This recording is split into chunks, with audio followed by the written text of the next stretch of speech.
Good morning again. My name is Carl Strand. I'm the general manager. Welcome to this year's annual meeting. If you're looking up here, does everybody know what this is? The mosaic? Actually, it's I'm going to talk about it a little bit later, but we have it up now at the new Widowmaker. So you can go. We're going to have a viewing tomorrow. You can go and look at it. We're going to have a couple other people help me with the meeting today. Ethan Austin, Director of Marketing, is right over there. He's going to do some marketing updates. Crusher, I don't know what his real name is, but he's going to do some mountain operations, and that's Tom Butler. As I don't know if you can see that, but he's doing his Star Wars stuff. Last time I ever sent you a picture. And then the Ski Club and Ski Museum are going to come up and talk. CVA is going to come up and talk, and then Maine Huts and Trails is going to address you as well. Well, we had a good year. We broke a bunch of records, most revenue ever. Online ticket sales keeps growing, and Ethan's going to talk to you about that. Net Promoter, that's our guest service score. And we'll talk about how well we're doing, not only in the company, but also in the ski industry. We're doing great. EBITDA, which is profit. We had a record year this year, which allows us to reinvest and for capital projects, so that's great news. And then Season Pass keeps growing, and that's all you guys, and we want to thank you very much. So snowfill. You can see in the last 15 years we had the most snow we've had, 245 inches. We have to date back to the Chip Carey years where we had over 300. I don't really know how he measured it, but a really great year. As you can see here, snow piles, those are the golf carts down in near the golf course. But I mean, we opened up on a powder day, and we really didn't have a freeze thaw the whole season, and we closed on May 2nd. It was very successful. Guest satisfaction, this is that Net Promoter I was talking about. You can see we're all the way to the right. These are our other sister resorts, and you can see that we do very well. We had the highest in the company this year and the highest ever for us as well. And we kind of go head in head with Brighton a little bit, but they don't have all the other services that we do. They're basically just a ski mountain. So that's even better for us. And Sunday River, you can see their score down there. So Burnt Mountain Skiing, obviously we had a great year. Last year we only had 6 days that was in operations. This year, or last year was 23. So you can see all the numbers are kind of skewed. The percentages are great. But it was really well received. One thing we did this year is we were able to do 2 runs instead of 1 that we did the first year, and I think people really enjoyed that. So summer recap. We had a great summer. What drove most of it was weddings and conferences. We had 22 weddings, up 20%. F&B was up as well. And we'll talk about a little bit later about the Widowmaker. We'll have another venue for weddings too, so we see that growing and growing. Conference did great. Our sales staff did great. Our service staff and our F&B. All these different conferences. And actually in the last 3 months, we've been really busy. So a lot of success there. Golf, again, up 5%. That's a great picture. Sunrise. It's beautiful. And then we had some events, AGGA, which is young golfer tournaments. You have golfers from all around the United States, and actually the world came here. One 15-year-old shot the course record. And we also had a swig and swing event where we partnered with some microbrewers. We had beer on every other hole, which went over really well. Right, exactly. Activities, another good year for that. The big new thing this year with our activities, we were able to book it online, which drove a lot of the sales, so you're able to do that too. And then mountain biking. We all know how it's just growing in the valley here and taking off, and it's really creating a lot of dynamics in here, but just bringing a lot of people here too. Working with CR NIMBA, Maine Huts and Trails in the town, they're doing an awesome job with these trails. I don't know if you're able to get out there, but they're just as good or better, I think, than Kingdom Trail, which is kind of the standard here in the East. We did put a new trail in that connects the base lodge down to the outdoor center, and we also put in a new dual slalom course. That's kind of fun. Got a lot of people doing that. So very successful. Winter outlook. I'm going to have Ethan come up here and talk through that.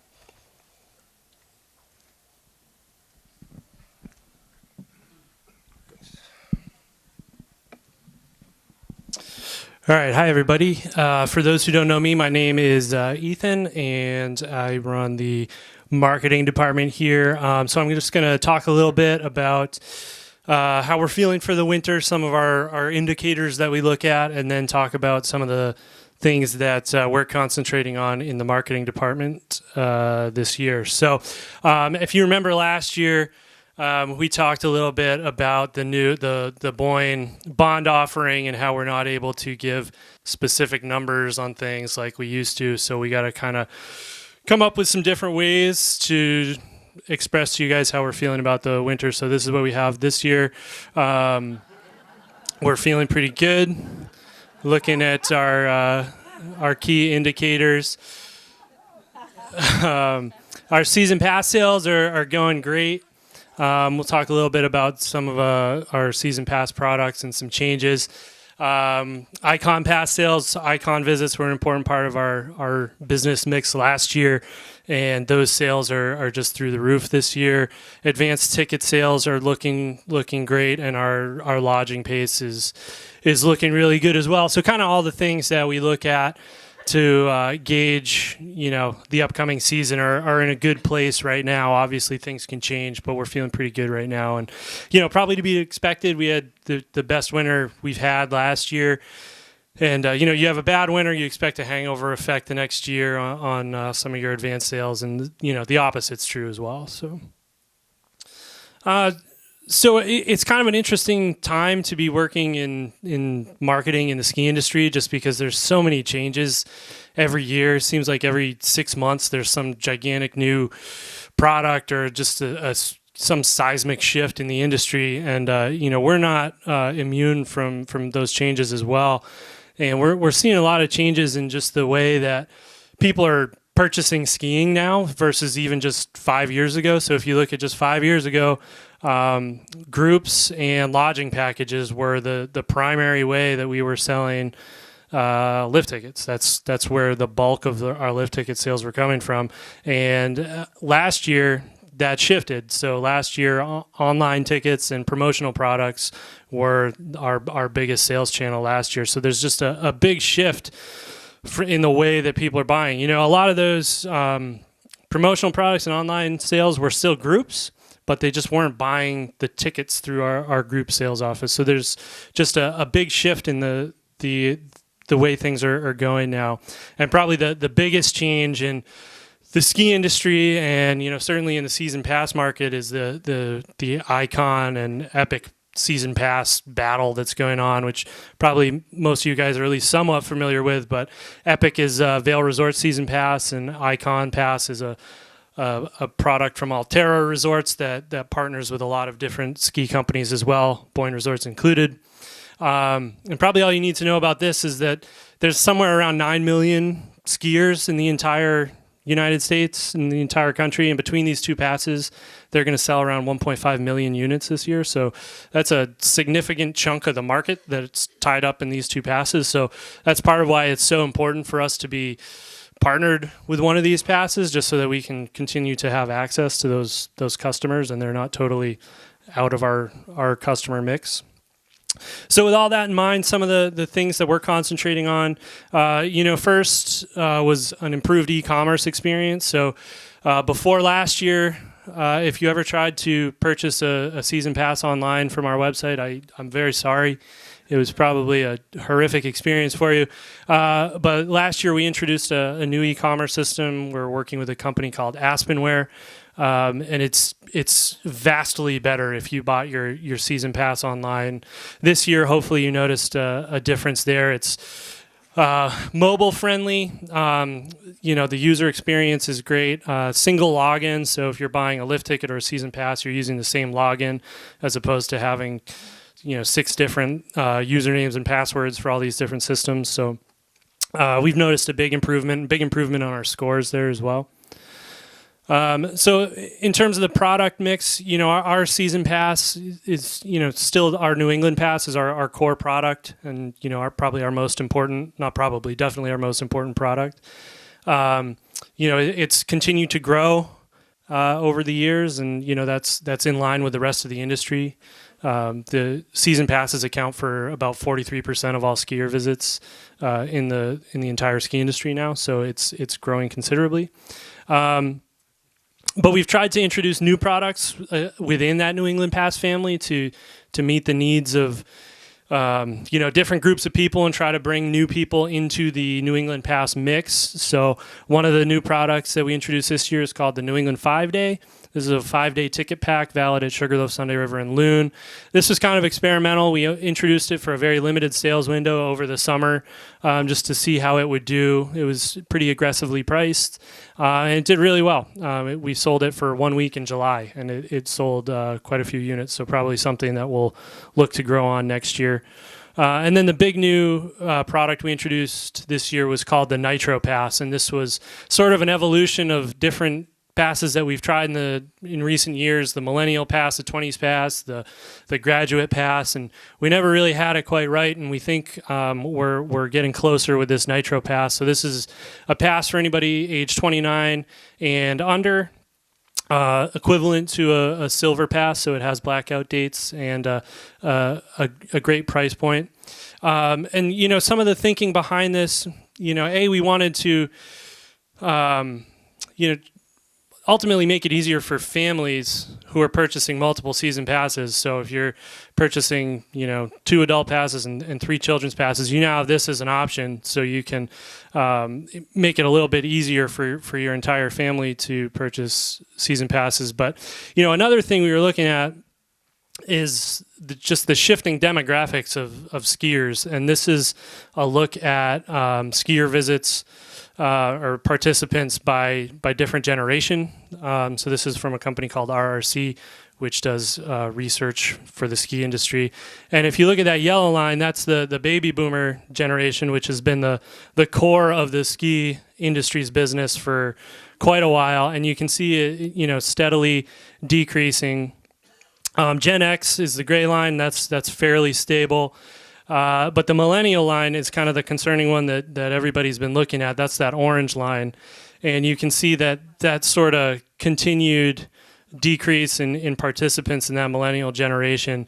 And, some of that's just due to where they are in their life. When at this point right here, they're still skiing with their parents. So then they hit college, and then you lose a lot who can no longer afford it because their parents aren't buying it and stuff like that. But then, it's kind of continued to tail off. So this product is really designed to try to help stave off that decrease in that millennial line and also continue the growth in that Gen Z line, who are now coming into their teens and early 20s as well. So and hopefully make sure that those two generations can sort of take up whereas the baby boomers decline and can kind of fuel us forward. So another product we introduced last year is called the Elevation Pass. Probably some of you heard of this, but this is sort of an evolution of the old frequent skier card.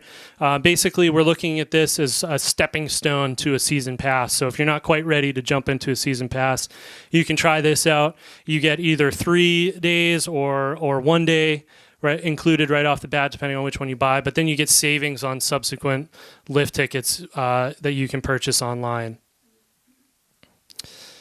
And with all of that, with the importance of all these new products and season passes to our business mix is something that may not be favorable to you, but is something that certainly is necessary for us, is we're going to reintroduce, or our plan is to reintroduce pass scanning this year.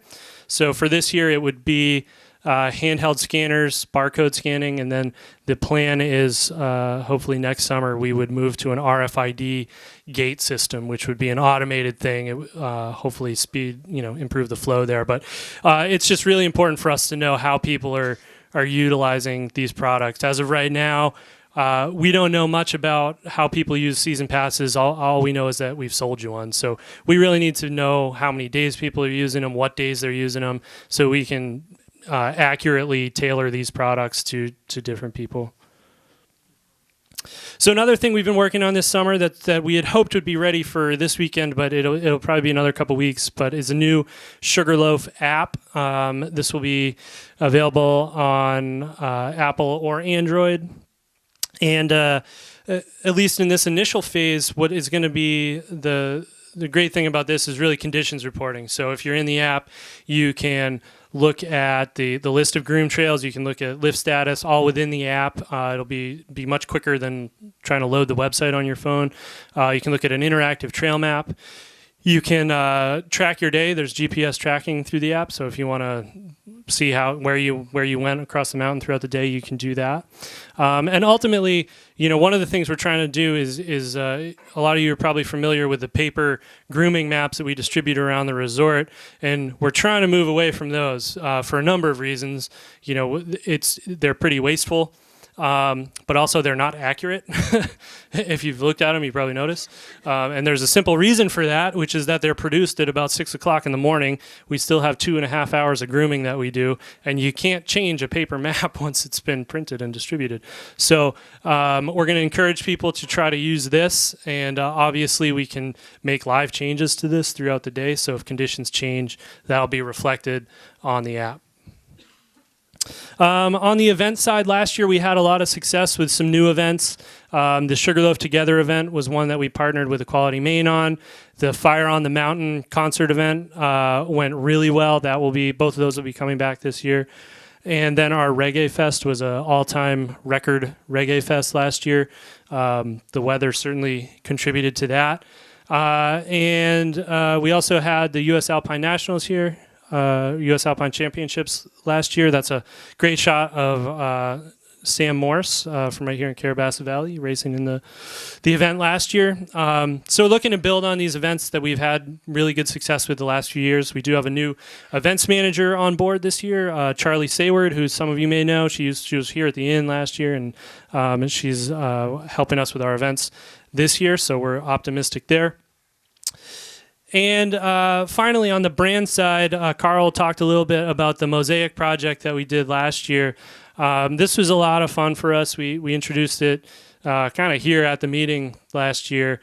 But when we talked about it last year, that's what the image looked like. If you went on our website, that's what you saw.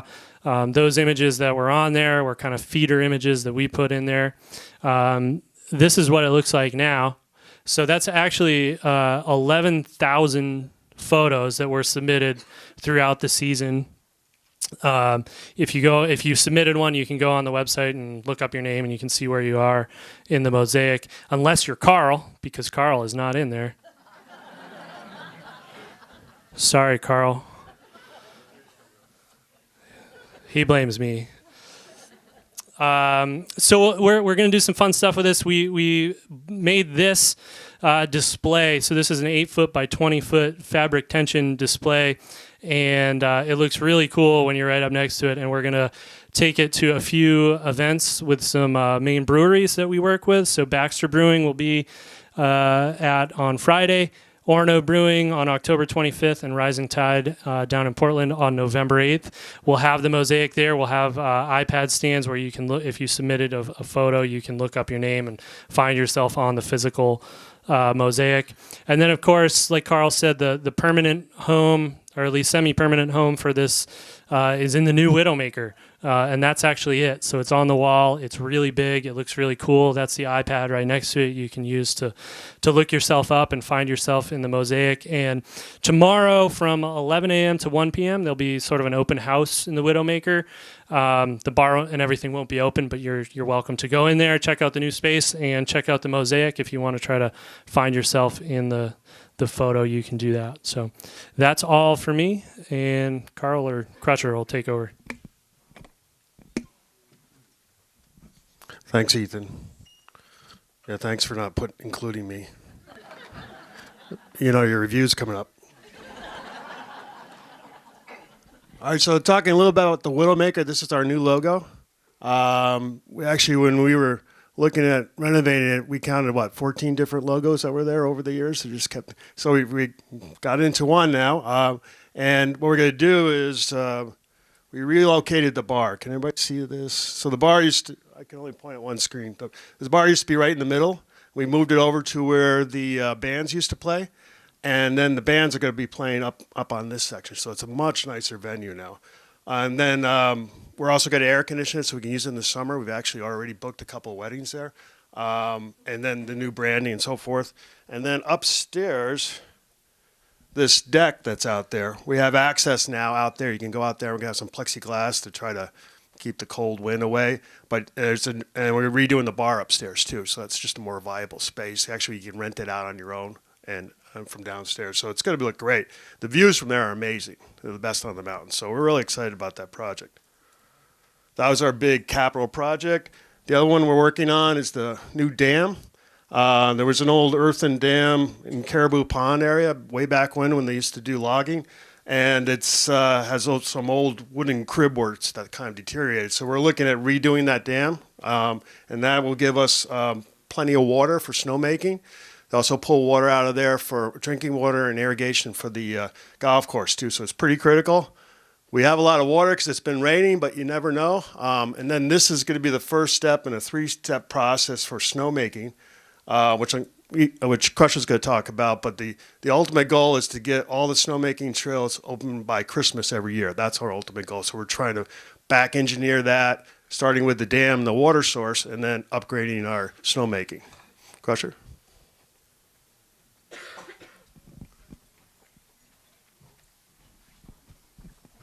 Thank you, Carl.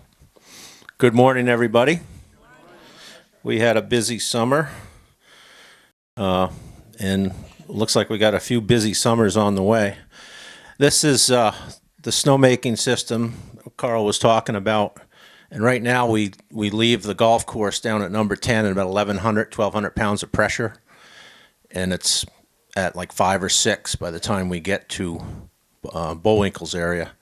Well, next year we're gonna go with lower pressure, more volume pumps, and then put booster pumps, and then we can run water all over the mountain instead of being constricted by having too much pressure everywhere. So I won't get into too much detail on that because I know it's boring as hell. It's going to get better. Snowmaking upgrades. These are called click hydrants, and they remain hooked up all the time. So snowmaker just has to walk up to it and turn it on. It's 4 speeds. Turn it on 1, 2, 3, or 4, depending on the temperature.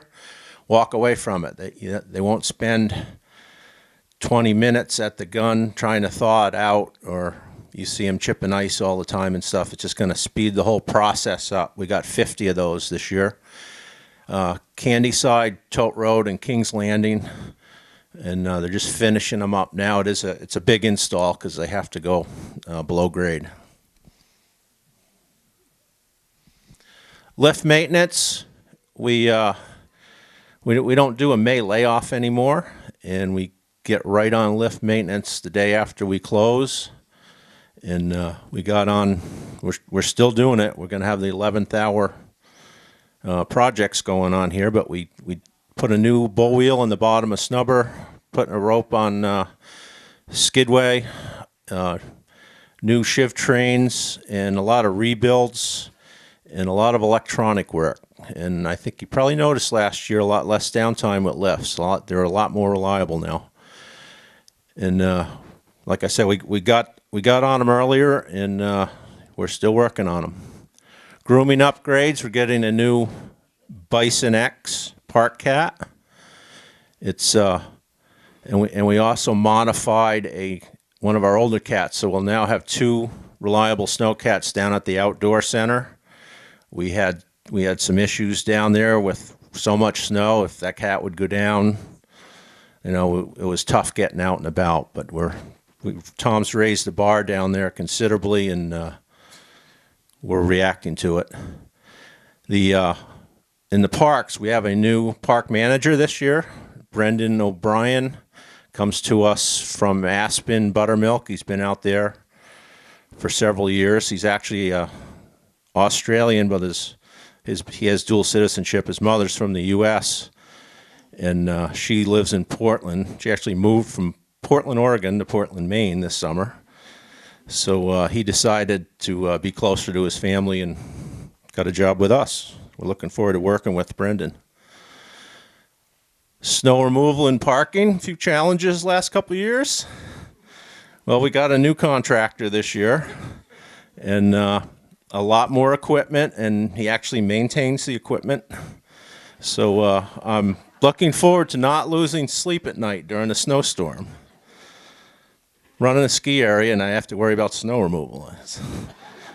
We changed that. Okay, down in the salt sand shed, there's a big parking area down there, and we kind of used it as a boneyard. We cleaned it all up, and thank you for doing that, Gene. It looks good down there. And we can fit another 50, 75 cars in there. Usually we have 100, 120 on the road, so we're trying to get off the road so we can get another parking lot built. So we're going to utilize that area.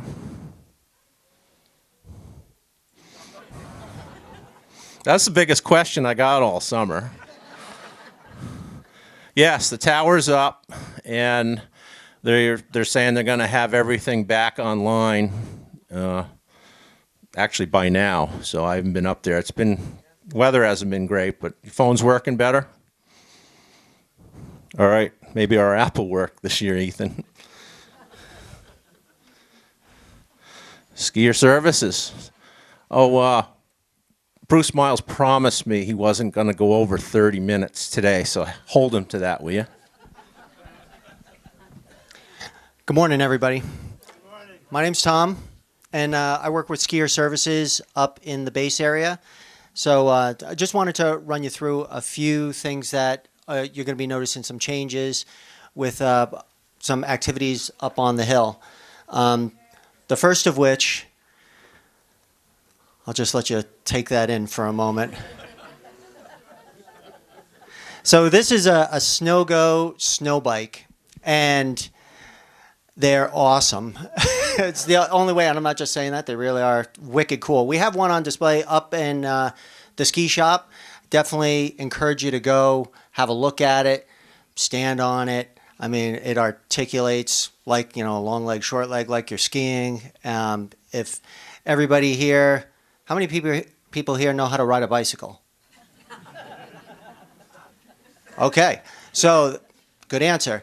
As the learning curve on things like these are, extremely quick, and it goes within a run, 2 runs. For insurance purposes, though, we are running it like we're running a Segway tour.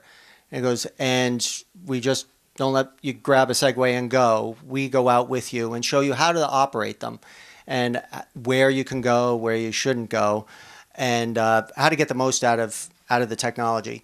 It goes, we're going to be doing that as well with this. We're getting 12 of them, and we're going to be renting them out, and we will have instructors go out with a group. So if somebody wants to rent one, they come in, rent one, we go out with them, and then at the end of the rental, you get a pass. That just shows you've got like a park pass, but you're not going in the park. And it goes like a Peeps pass, I should say. It certifies that you've been through the instruction. So then you know what you're doing. And it goes, so stay tuned on that. It's pretty exciting, though. Does it fit on the lifts? It does fit on the lift. And if you could see this bar, I'm sorry, I only point at one, but the bar that comes right off the down tube, they engineered it so that is what hooks onto the seat of the lift. And it goes, so you're not holding on to it. And it goes, and it's not just, dangling by some strap. It's affixed, it's on the lift, pretty sturdy. And it goes, yeah. The lift department right now is going and testing them on all the lifts just to make sure. And it works with the safety bar as well. So you can put the bar down. Is it a whole mountain? Well, definitely not parks for right now. Like terrain parks, we're kind of like, there's only so much change we can, endure right off the bat. It goes, but if you look on, and I encourage you to look on the website, snowgo.com, and there's where they take these things is pretty impressive. They filmed all the footages from Brighton over the past couple of years, and some pretty steep stuff, trees, powder, it's pretty remarkable. Terrain-based learning is something you're going to be hearing a lot about. Snow Operating is a company whose sole mission is to improve the conversion rate of first-time skiers and riders to get them to become committed skiers and riders. A lot of us, I mean, all of us, come here, love this place, and have been coming for years and years. And we just want to share that. What they do really well is that it's a whole resort focus on how to improve the first-timer experience. And it's something that we've always really had an interest in, and we've always been looking at. And we've got a partner now who's going to really help us kind of analyze and do it better. And it goes, so one of the hallmarks of snow operating is terrain-based learning, where they sculpt terrain to enhance learning experiences. And that's going to be happening up on the Birches. And it's just gentle, contours, small little dishes, berms, small things that affect your change. You all have your favorite spots on the hill that like you coming down Lower Windrow, you can get a great right footer because it slopes a certain way, and it's fun at the bottom. And it goes, well, we're going to have similar features to enhance and make it the learning process quicker. We have a Nensa race, which is really, this is fantastic because Sugarloaf years ago used to really be known for its Nordic competition. And we have a fantastic facility for that. And this December we have this Nensa race, and we're going to have up to 500 competitors, high level racing back at the Outdoor Center. And which has been fantastic. And I really credit, Brenna Herridge, our director of sales, going after this and securing this event. This opens the door for a lot of other events down the road. And if those of you who are here remember when the U.S. Masters Nationals was here back in 2001, really high-level events down the road. We are putting in a new timing shed, redoing the stadium a bit, and widen some trails, widening more trails out there. So there's just a big push on Nordic skiing, and it's very exciting. And lastly, I just wanted to mention our sustainability initiatives. We have a committee that is here at Sugarloaf, the Sugarloaf Area Sustainability Initiative, and it's made up of 12 committee members, and also, I should say, they're residents of Eustis, Carrabassett, Kingfield, and New Portland. So it's a community effort as well. And the whole goal is to help educate and improve sustainability at Sugarloaf. In the process, reduce Sugarloaf's carbon footprint because, whatever you think about the science, and we just want to leave this place a better place for future generations. We are involved with a project through National Ski Areas Association, NSAA, a climate challenge. We're one of 45 resorts in the country, 10 in the east, that are committed to, we're recording all of our greenhouse emissions, registering what our carbon footprint is, and then each successive year, our goal is to reduce that carbon footprint, hopefully with an end goal of being carbon neutral by 2030. As you know, a ski area has a fairly significant carbon footprint with all the facilities and infrastructure, and that's something that we're really looking to improve upon. We have a booth up in the Base Lodge. If you have any questions or want some more information, please stop by.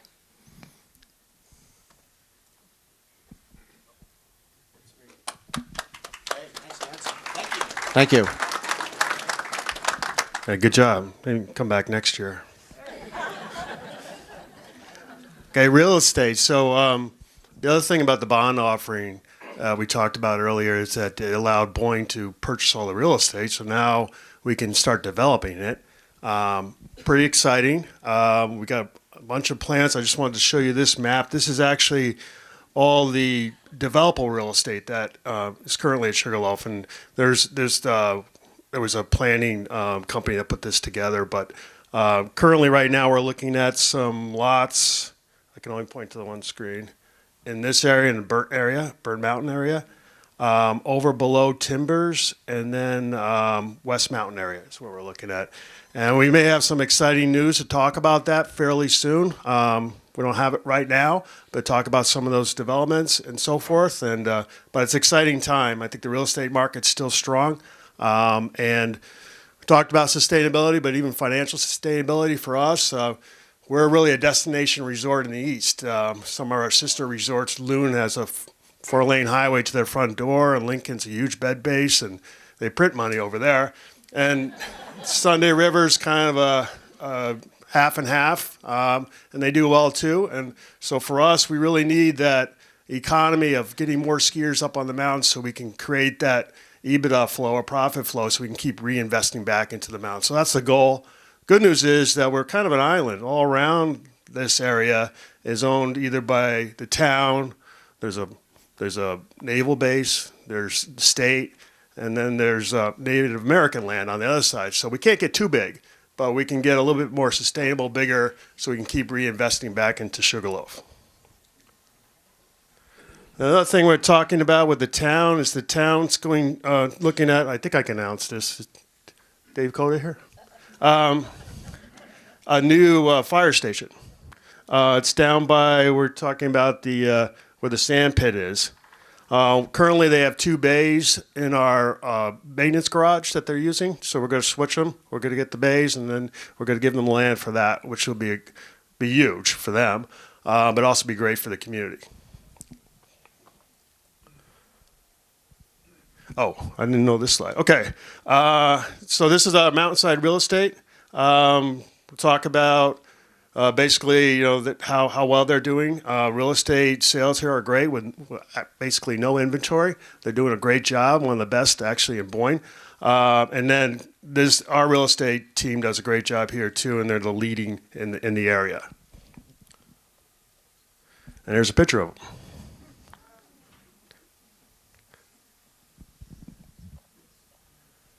Did I go the wrong way? Yep. So I want to talk a little bit about capital plans. Now, capital plans are really more of a wish list. It's based on how well we do, but every year I'm asked to put together by Boyne a 5-year plan of capital improvements that we determine based on how where we think the resort should go. So this is kind of a timeline. It's actually 6 years, but we're in year 1. The Widowmaker narrow gauge is being renovated. Hopefully you get a chance to look at that tomorrow. It came out great. We talked about the Garaboo Pond as the first phase in the snowmaking. So next year will be phase 2 of the snowmaking. Continue doing those click hydrants. We want to get more and more on the mountain. One thing that Crusher talked about is how you can just manually turn it on and off. Well, you can also put it on so it's automatic. You can do it through a computer. That's the next process on it. So snowmaking phase is putting booster pumps up by Bullwinkles, which will help with the pressure all over the mountain and also the flow. It will also help us with our secondary pond that only does a certain amount of trails. It will allow us to pull water out of there and actually put water back in so we can make water or snow all over the place. Talk about a hotel spa. That's in that current area downstairs. We've been talking about that way back when I used to run lodging. So we've been talking about that for about 12 years. But we're looking at redoing a spa there. We have a consultant coming in and doing the space for us. Very excited. Parking lot, we talked about maybe an additional parking lot over on West Mountain somewhere to help with that overflow in those days where we're parked down the road. Talked about real estate development. Timberline, we want to replace that lift. It's similar to the King Pine. And one of the ideas is to take the bottom terminal and have it lower than Bullwinkles, so you can ski out of Bullwinkles. And then, ideally, what I would like is to have it terminate up at the old Gandhi building, so you can go right up that way. But that's in a process. We're looking at that. Bullwinkles upgrade. I want to turn that into a summer venue for weddings and conferences. We've already worked on a road that we can get buses up there, and we purchased a couple of 4-wheel drive buses. So that we're looking at doing that in year 3, and then continuing with the click hydrants install. And the next thing is a children's center. I don't know if most of you probably have tried to drop your kids off at the Gandhi building or at the base lot and then try to get out and go skiing. It's not really, it's kind of a hassle, right? It takes most of the morning. So the idea is to have a central place where we can, where we have all our kids' services there, babysitting, toddlers, and then all our ski programs in one spot so parents can drop them off. And then hopefully we'd have a space where we can have entertainment at night and so forth to really entertain the kids. Along with that, some new magic carpets. The one we have is getting kind of old, so we want to get some new ones. And covered ones as well, so it's just not, we don't have to push the snow off all the time. And then with that, we're also looking at doing some more lockers somewhere around the base lodge. We have a list of about 500 people, is it, waiting for lockers, so there is a demand. Snowmaking phase 2, that's installing new pumps down where hole 11, and that would take our snowmaking capacity from 4,500 gallons per minute to almost 10. So double it. That's in year 5. Maybe replacing some of our older lifts, DRC and Sawduster. We're looking at some opportunities there. Boyne's looking at replacing a lot of lifts throughout their whole company. So we're on that list as well. Short course, that's an idea that there's space behind or above where the driving range is. There's some opportunity there to maybe put a 9-hole golf course in there with multiple tees for people who don't have much time or maybe new at golf or just want to practice. And it would help us also be more of a destination place. Many destination golf places have more than 18 holes, so people will stay for the whole weekend. So that's an idea we're looking at. Also a tube park, maybe over on West Mountain somewhere, there's that demographic of kids, 13 or 15 or 16, don't really have a lot to do, so this would be perfect for that, our wind hole days. Whiffle Tree Yurt, having some kind of food facility up by Whiffle Tree with bathrooms.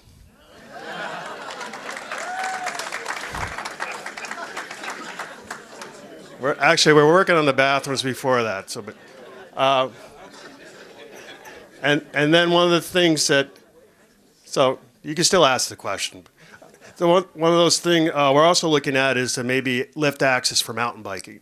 Loon's done a lot of work the last 2 years developing theirs, and we're going to kind of see how they do, kind of test, but they've been successful this summer so far.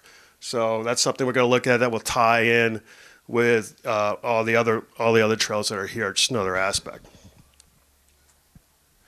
Okay, we're going to answer questions. We'll do that at the end, but Bruce Miles wants to come up and address us with the ski club.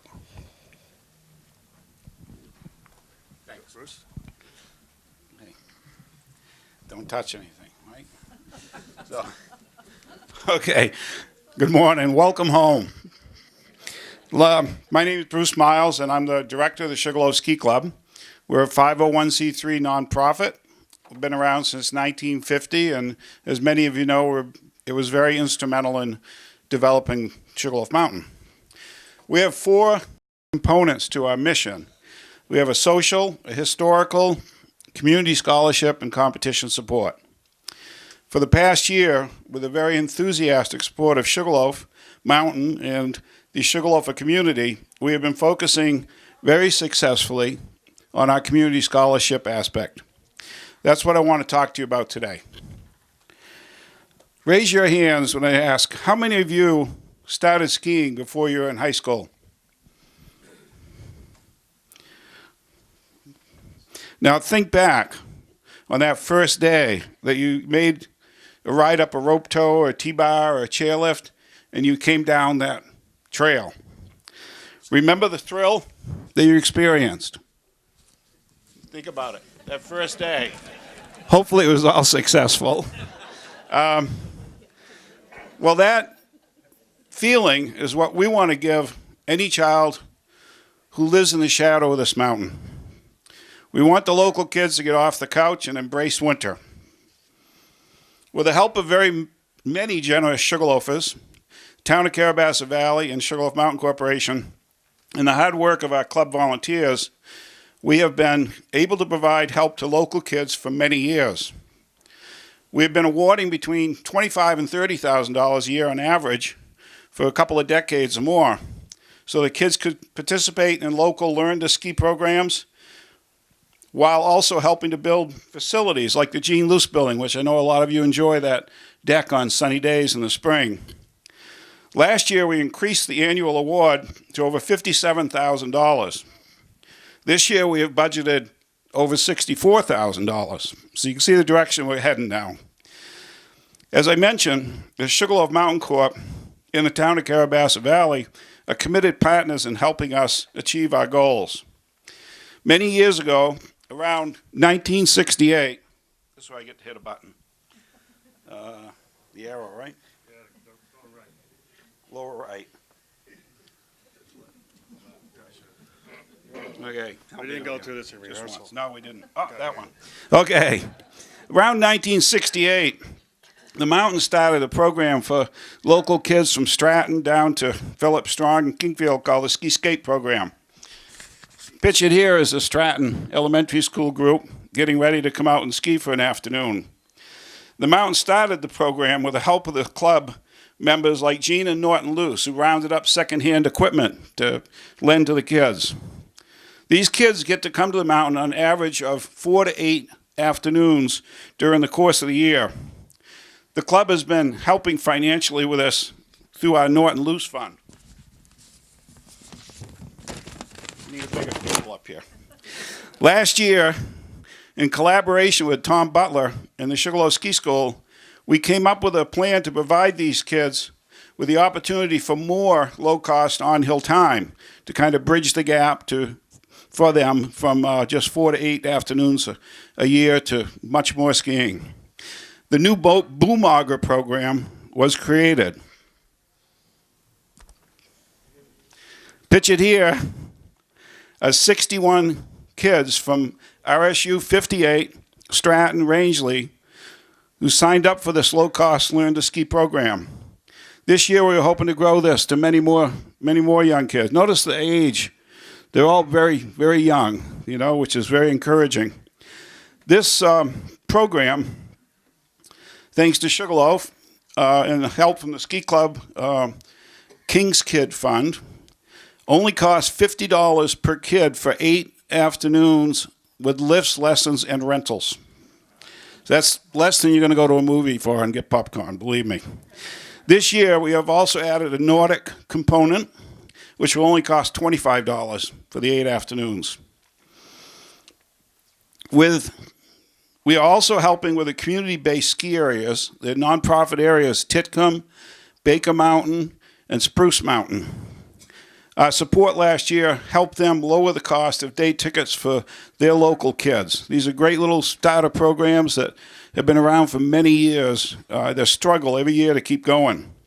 Sugarloaf Mountain's been providing them assistance too over the many years. In fact, last week I saw on Facebook a post from Baker Mountain thanking Sugarloaf for coming over, as they have done many years, to mow their trails for them. In addition to Learn to Ski assistance, we support the Stratton and Rangeley Middle School ski teams, because our goal is not to just teach the kids how to ski, but also help them pursue their goals of getting better. Almost done. You might ask, where's all the money coming from? Well, last year, with Warren Cook's help, we were able to receive a challenge endowment grant of $500,000 from the H. King and Jean Cummings Charitable Fund. We have to raise, with this, we have called this initiative King's Kids, after King Cummings. You will be hearing a lot about King's Kids over the course of this winter. Our immediate challenge is to raise another $500,000 to match the grant and create a $1 million endowment fund residing in the Maine Community Foundation that will give us a stable source of revenue. This will augment the money we raise from our events, raffles, and our annual golf tournament. By the way, the Swig and Swing tournament that the mountain started last year raised over $3,000 that went to the King's Kid Fund for us. So thank you to the mountain for doing that. Thanks to the generosity of over 80 of you, fellow Sugarloafers, we have raised over $276,000 so far. So we're well on our way to matching that fund. Our ski club newsletter has all more information about King's Kids. There are some copies out on the back here where you can pick up on the way out, also up at our ski club desk. I also invite you to come by the desk or come to our annual meeting at 4 o'clock. Ginny Bowsam is our president of the club. She'll be there along with me. If you have any questions, feel free to come and ask. Together we can share our love of skiing to kids who reside in the shadow of Sugarloaf. Thank you.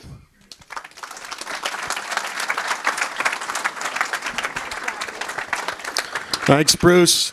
Thank you, Ski Club, for all you do. And I know you worked really hard on that, Bruce. So next we're going to have Wolf Tone come up and talk about Maine Huts and Trails.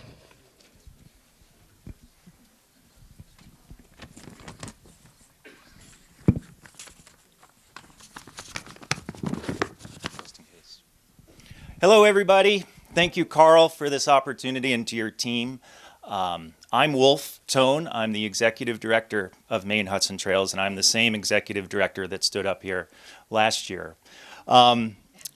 What I want to do the next couple of minutes is tell you a little bit about where we are and where we're going. When I started this position a year ago, and I'd really just been on for a couple of weeks, I knew that the road ahead was going to have its challenges.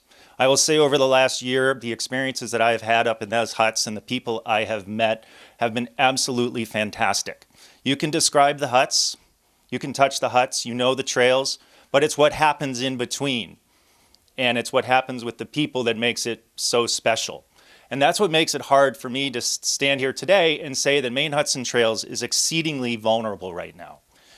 We are not going to be open this winter for our full service season. We are in the process of raising the funding to put a platform in place that really is the launch pad for where we need to be. And that's $500,000. To raise $500,000 to be open for self-service. To have those doors open and those lights on and be able to welcome you up there and have, you know, the life coming through that so that we can tell our story and get to a better place. We've raised $80,000 in the last 3 weeks. We have threads that we're pursuing to $280,000, and we're not standing still. Our goal this weekend is 300 new contributions, and that's of any size. It's about the financial component of that, but it's also the signal that says Maine Huts and Trails is important. So we're working really, really hard. There is a volunteer who raised his hand. Steve Craig raised his hand this week and said, "What can I do?" He bought 20 cord of wood for Poplar and for Stratton. Our volunteer corps is really coming to the task to be in position for us to be open. And when we set out 12 years ago, we were founded on 4 goals. The first goal was to create an outdoor recreation experience of national significance. The second was to create public access into this amazing, wonderful landscape. The third was to create opportunities to engage our youth, education, environment, outdoor experiences to cultivate tomorrow's stewards. And the fourth goal was to practice an ethic, a conservation environmental ethic in how we built the huts and how we conducted our business and our impact on the earth. And we have accomplished so much in 11 years. 78,000 guests. We employ 50 full-time and part-time people every year. Our payroll is just under $1 million. We have local spending of about $400,000, and all of that comes to a halt if we can't get to that next pad. So there's so much more at stake than lights off and doors closed. How did we get here? How did we get into this position? We have always led as a hospitality business. We're a nonprofit, and we led as a hospitality business. And when things got tough, we just sort of said, "Oh, we can do this." And we went to execute more efficiently. But we didn't tell our story. We build those trails, we maintain those trails, we groom those trails on the back of our operations. We bring in about 1,000 students a year who can pay part of the way, like what Bruce was just describing. And we have business sponsors that can get us the rest of the way. And then we would backfill with our operations. We are a hospitality business with a high overhead and high fixed cost model. We have a plan that will get us to another place. Working with Carl's leadership and Tom's leadership and Ed Gervais at CR NEMBA and Bob Luce and Dave Coda and the town, Somerset County leadership and business owners, we're looking at our recreation infrastructure as just that. How do we do this together and fund the stewardship, the maintenance, and the promotion of our trails? How do we, Maine Huts and Trails, work with our partners differently? We have a fantastic relationship with Colby College. The B schools, you can fit in there. University of Maine, we're working with Farmington. But we also have a program that we would be coming into our third year with Chewonki. Chewonki is one of the leaders in engaging youth in the natural environment. Do we have to be there sort of competing with them for students or for that kind of funding? Or do we come in and complement what they and their peers are trying to do in a way that is more cost effective for us and helps them get to scale?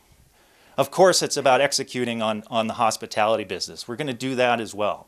But the one thing where we've really not performed is bringing you, our guests, our donors, our members, along, our volunteers, along in our journey. We are a great brand. We're a great product, and we're going to get that back. And when we get there, there's another level. It's what do we stand for, and how do we bring you and a community along in our story? We've never had sort of that development approach to the world, the philanthropic approach to the world. We didn't have a development director. We didn't have the infrastructure. We didn't really have the systems. You all and others have been incredibly generous, but we need to bring you along in our journey and bring you along in our essentialness. And I think that when we get our product back, what's that next level? The next level is this landscape. And it's an absolutely amazingly beautiful landscape. And it's one of the most ecologically important in the continent. And we can help tell that story. We can stand for something bigger and bring you along in that journey. I think I said last year that I think of this line where it's like, we come to Sugarloaf to experience this and everything we just heard about. There's the next line. Come to Sugarloaf and spend 3 days in the valley. And you're seeing the mountain bikes, more and more of the mountain bikes, more and more opportunity to engage in the valley. There's one more. Come to Sugarloaf. Come to Carrabassett Valley. Spend a week in the high peaks. We're all in this together, all of our business enterprises. And we need to figure out how to get more people here, to give them more to do, to get them to stick around longer. So my approach to this is to execute, to bring you in, to work more with partnerships, and to celebrate this landscape. And I just want to thank everybody who has been part of our community, because we're coming back, and we're coming back loud and proud.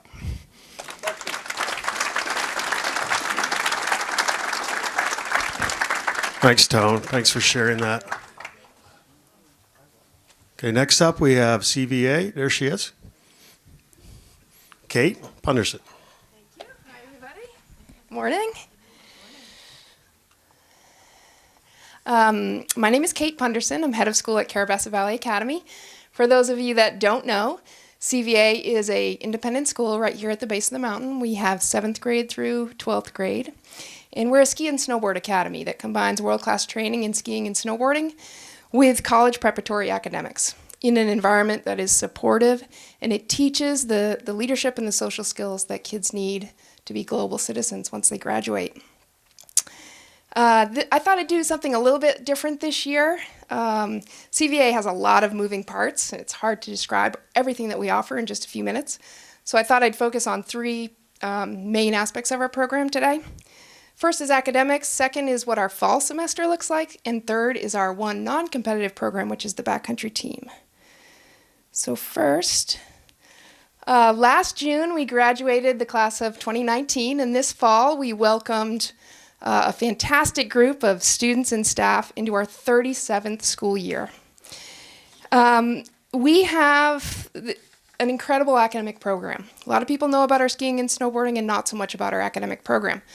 So this afternoon, we're actually going to do a showcase on our academic program.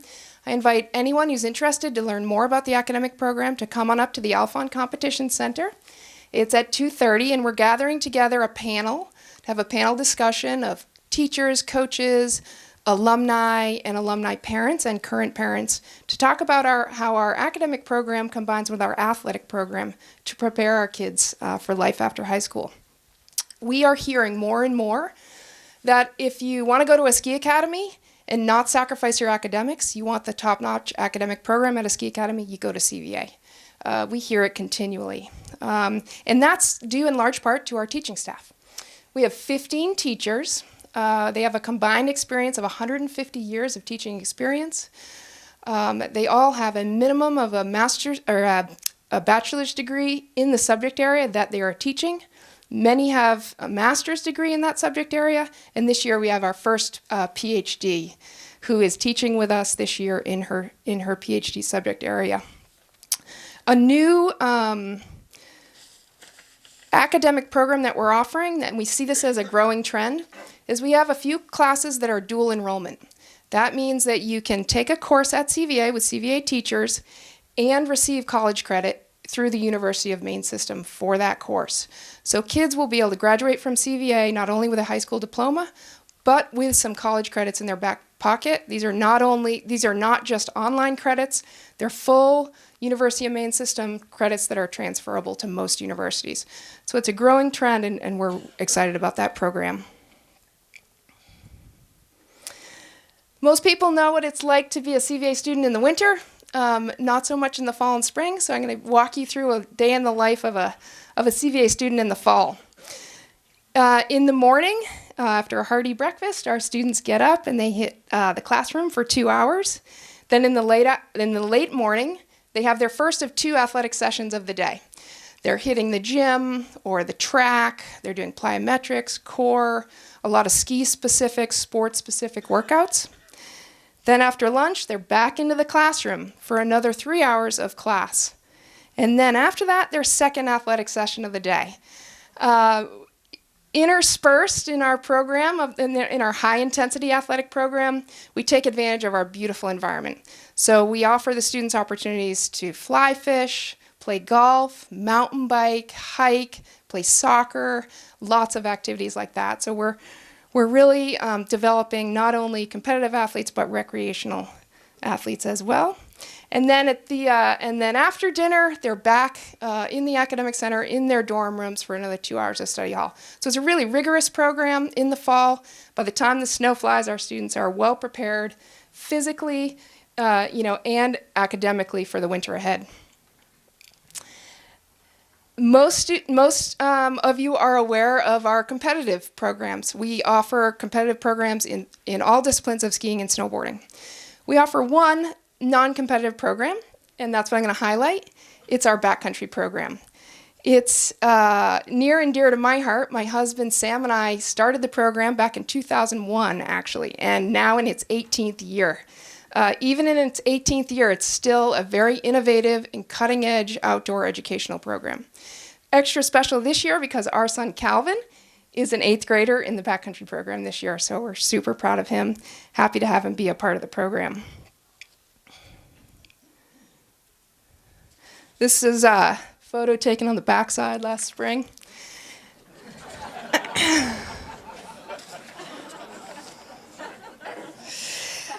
So our athletes use the incredible terrain at Sugarloaf to hone their skills that they then take to big mountain regions around the world. In addition to developing their skiing and snowboarding skills, they learn avalanche safety, wilderness first aid, safe travel in the backcountry. They're doing communication skills, leadership skills, winter camping skills, you name it. They hone their skills here in Sugarloaf and in the New England region, and then they take off for big regions around the world. So these photos are from Le Grave, France. Last year they went for 3 weeks to the Alps, and using their own power, most of the time they skied some of the world's most classic big mountain ski lines. Backcountry students come out of this program with incredible strength and stamina, independence, confidence, and leadership skills that really translate far beyond their high school years and their college years.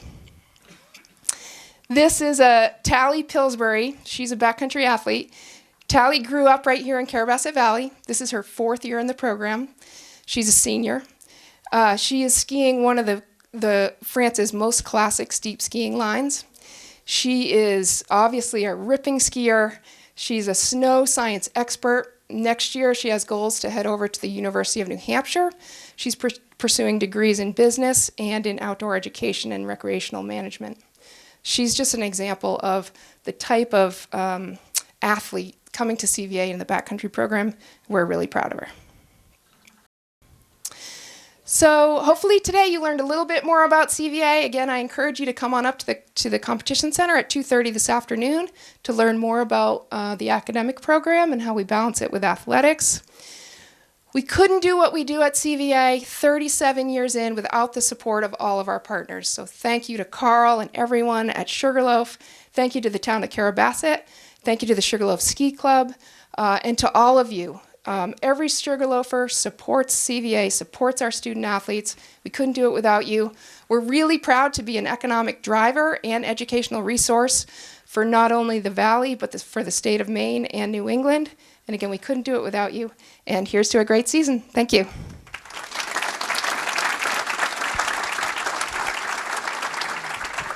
Thanks, Kate. Ski Museum. Would like to say a few words. Sorry, didn't get a slide. No problem. I'm not in the mosaic, so. Hi, I'm Pete Weston. I'm the Vice President of the Ski Museum of Maine down in Kingfield.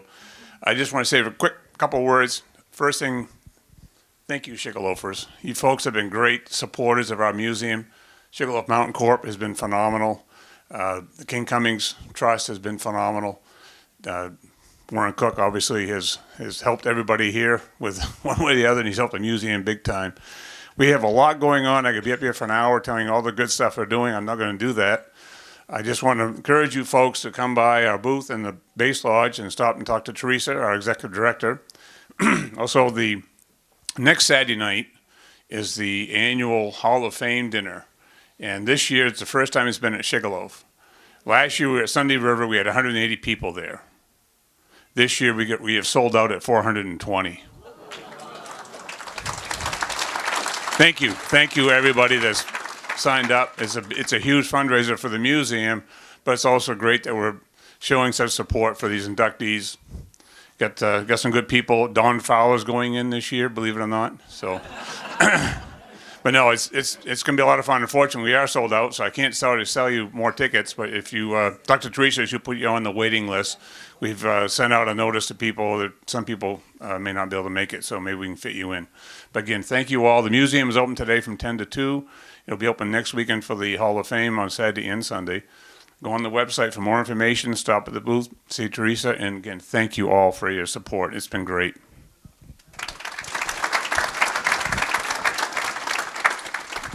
Thanks, Peter. Okay, come to questions. Oh, yes, sir. The most saddest news that you had to share was the Maine Trails and Huts. I thought that was a successful venture, but I'm hearing there's possible financial problems with it. And is there any way that Maine Trails and Huts can partner with a great marketing job that Ethan Austin is doing? We have discussed that. I've talked with over there. We've had a number of meetings already talking about opportunities, what we could do. That's in the process. So if Maine Trails and Huts has a website, is there a possibility of putting the link into the Sugarloaf Mountain sure. marketing? Yep. Yeah, all those are being discussed, all that stuff. Yes. Right? Yeah. Do you want to comment? Yeah, I think that works. Thank you. Does it work? Thank you for the question. And Carl is absolutely right. One of the things I tried to emphasize about Maine Huts and Trails 2.0 is being more outward and engaging of partners, and this is a great example. Part of our plan is a hiring plan. How do we hire? We've got some very specific positions that are outward focusing, not waiting for the phone to ring, but going out and going after it. And in our cycle of scarcity, what did we cut? We cut marketing 2 years ago. So we're in the shadow of that right now. And we were doing it in a contemporary kind of way. How do we do it in an Ethan Austin kind of way? So absolutely. Another plug, huh? Yes, sir. Recycling.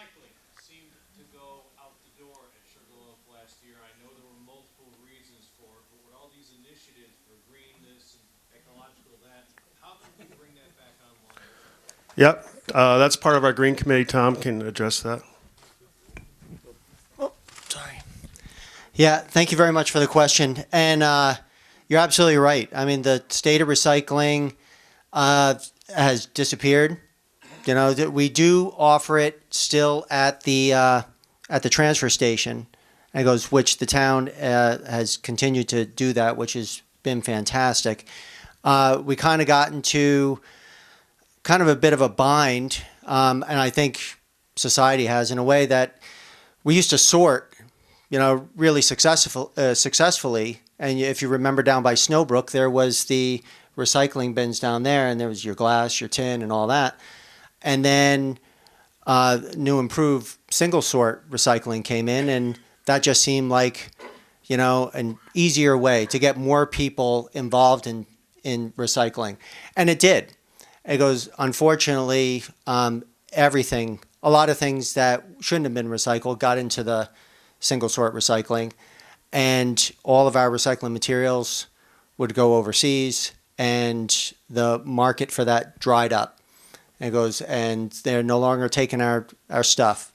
So, you know, with hindsight, you know, unfortunately, it would have been great to stay with the actual sorting of recycling materials versus single sort. And it goes, and at this point, it's difficult to go back to that. And it goes, now on the horizon, there's more awareness of reduction of use of, say, single-use plastics. Single-sort recycling was so easy that packaging, I mean, you all know on Christmas, you know, the packaging and how many things come through Amazon, and it's packaged a lot of different ways. It became a challenge. So now, as with reduction of single-use plastics, there's a definite movement and trying to reduce that. And it goes, so we're not having to recycle as much. We're still looking at ways that we can improve. There was some good discussion this morning at the Homeowners Association President's meeting with that very topic, and we're looking at everything we can do to help improve the situation. Thanks. Yes, sir. Yeah, my name's Jim Gavin. I've been skiing here since 1973. And I'm one of the baby boomers as a result that's trying to keep that line on your graph as long as possible. And first, I want to commend you and your team for the outstanding job you've done in your tenure improving the quality of this mountain and the services. And I think your strategy going forward looks very solid, but I see one area of vulnerability. And you're right, the ski industry is changing dramatically. And Vail Associates is the big gorilla, right, in this game. And they've made significant investments in New England as of recently, as you know, Stowe and Okemo and Snow, and I can't even count the list. And they have, last I heard, a budget over $100 million of capital improvement to go into those particular facilities. And the one area that concerns me is your capital expenditure plan. Over the next 6 years, in the improvement of the lifts seems to be woefully underfunded and will put you at risk in maintaining, especially southern New England customers. Maine is pretty capital, but southern New England, Massachusetts in particular, seems to me that would be vulnerable. What is Boeing doing to compete from that perspective with Vail Associates? Well, you bring up a good point, and I'll go back to that capital plan. That's just that it evolves every year based on, like you said, access to capital. Boeing, because they refinance, they do have a big access to capital now, and we had a good year last year. So that whole plan is reinventing itself and evolving all the time. We're looking at another capital project that I may be able to announce pretty soon, but I can't right now. So, but I feel your concerns. I mean, with the lifts and so forth, we have to stay on top of that. Like was it 1994, right? Anything before that lifts, There's going to be some new ANSI regulations in that, so we're looking to replace all the lists prior to that, obviously. But you're right. I mean, would I want more capital? Absolutely. I have to go and plead my case every year. But the good news is, I would you say 100 million? I mean, those are numbers I hear. Yeah. Boyne has about that too. So, right. Yeah, they have more resorts and yeah. Well, we'll never. I can't say. Well, all new lifts next year. No, I can't do that. But, but we're working as hard as we can. A lot of times these infrastructures, when I talked about real estate, they get paid through real estate development. So that's why we're concentrating on that to improve our profitability and actually to invest back into the infrastructure. But we totally agree with that. Oh wow, there's a lot of questions. No, you already asked one. Yes, ma'am.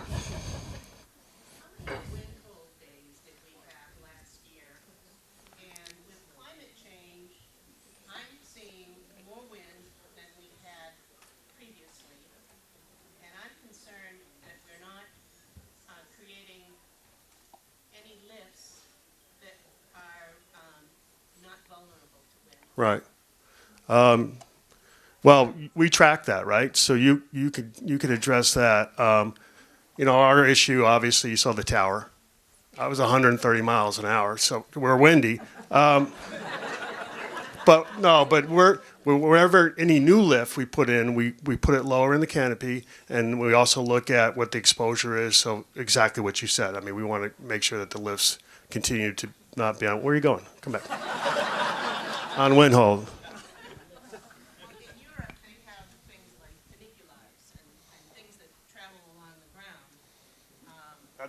That goes back to the old capital thing too. I mean, anytime we do a new lift, we're gonna look at that.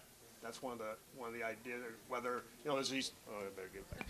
So there's these lifts, now that have heated seats and bubbles and so forth. And but that's comfort, and we're known as a cold, windy mountain. We are. So any new capital that we do, we keep all that in mind. Yep. So how many wind holes were there? We had 5 total shutdown days last year. And, no, it wasn't all during the weekend. It seems like it, though, I'll tell you. We've done things like like when we built Skyline, we engineered that closer to the ground, more towers. That thing's pretty bomb-proof.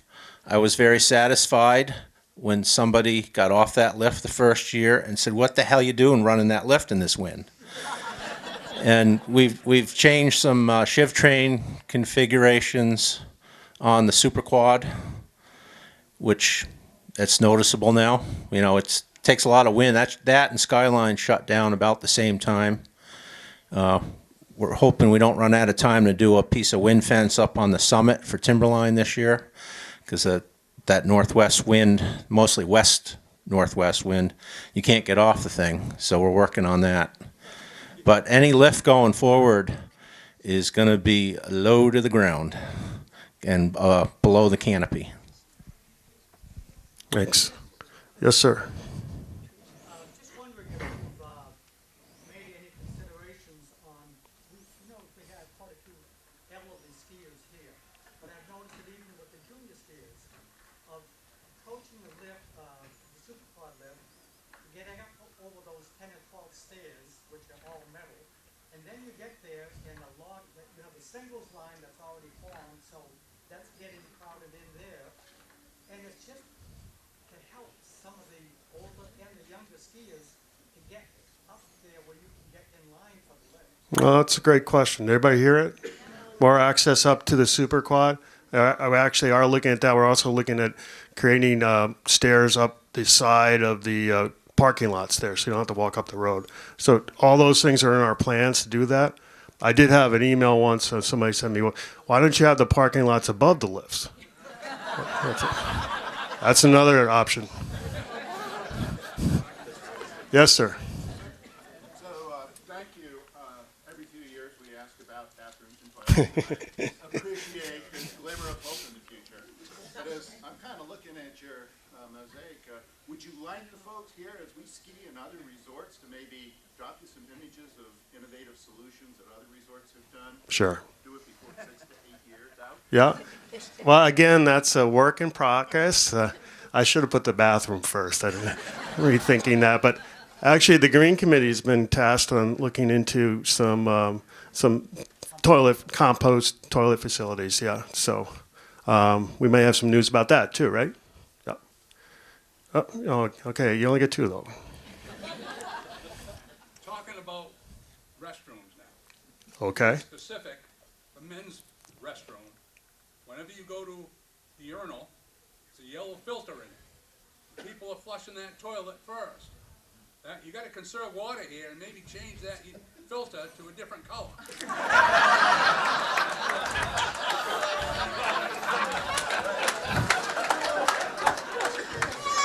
Did you send me the parking lot one?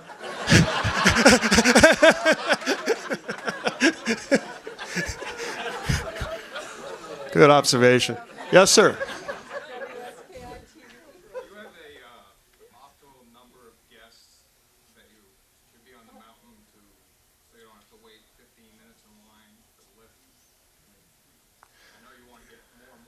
Yeah, that's a good question. I think we talked about Timberline lowering that the bottom terminal. It just would help the flow.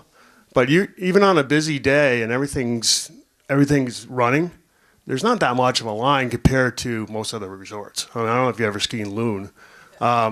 So the capacity, we could have more, but with that real estate development gives us opportunity to invest, maybe another lift, who knows, and then it would keep our capacity there. But the real dynamic in the ski industry is you want to get enough people on that hill so that your costs are taken care of, so each additional just drops down. And that's where you can get money to reinvest. That's the idea. Yes, sir. How would you access the Brackett Brook property? We're looking at that too, but right now you can go through the bottom of King Pine and then ski down to where you get picked up for the ski cat. So that would be one area doing it. The ski out is a little bit more difficult, but we're looking at solutions for that too. I was talking about the real estate. Yeah, that's what I'm talking about too. Yeah. Oh, drive to it. I thought you meant ski. I'm sorry. Yeah, there's a road, and then we'd have to create that infrastructure. Sorry, I thought you meant skiing.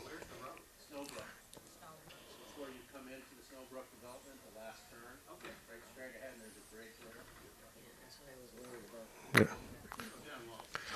Yes, sir. Merle, can you elaborate on the pass scanning? Pass scanning. So ultimately what we want to do is the RFID, which is the chip. You get it, you put it on your pass, and actually it's on all the lift tickets too, and you go through a gate. Loon's doing it this year, and then next year, Sunday River and Sugarloaf are slated to do it. But in the meantime, we wanted to do the scanning just to, like Ethan said, we have no idea what our use pattern is for our passes. Talk about Vail, they have all that information. So we just want to stay competitive with that and really see how our products are working. And then tailor new products or adjust our current products to what people's uses are. Do you plan on scanning all lifts? Just the sugar, which ones? Super quads, double runners, Whiffle Tree, and West Mountain, the entry lifts. Yeah, not up on top because we figured you'd get up there. Okay, anybody else? Yes, sir. I'll get you next. Yeah, my question's on your carbon footprint. It looks like your ambitious program for 10 years to be carbon free. Are you looking at developing any land for solar? We have looked at that, yeah. It's not carbon free, it's neutral, so you have, yeah. Yeah, we have looked at that. Even wind, we've looked at a bunch of things. We're in the beginning process of that. As Boyne looking at it, they're actually even partnering with Vail. So we'll have more to tell, maybe next year or going forward. Yes, sir. Just wondering if the scanning will accommodate icons and directions. Yeah, right. No, but you're going to scan the icon, right? We would scan it, but an icon pass holder would still need a lift ticket, so it wouldn't be a direct lift. Right. Yes, I would. Yeah, that's the ultimate goal. Yep. All right. Oh, one more. Any long-term plans on replacing buck saw chairs? Bucksaw Chair, yes. We are looking at all the opportunities over on that side of the mountain for lift access. Is that big enough?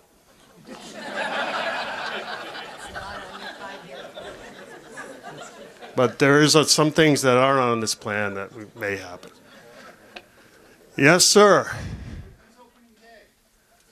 The Friday before Thanksgiving. Or sooner. All right, thank you all. There's a lot of stuff going on. Look on our website. There's a lot of activities going on. Thank you all for coming today. I appreciate it.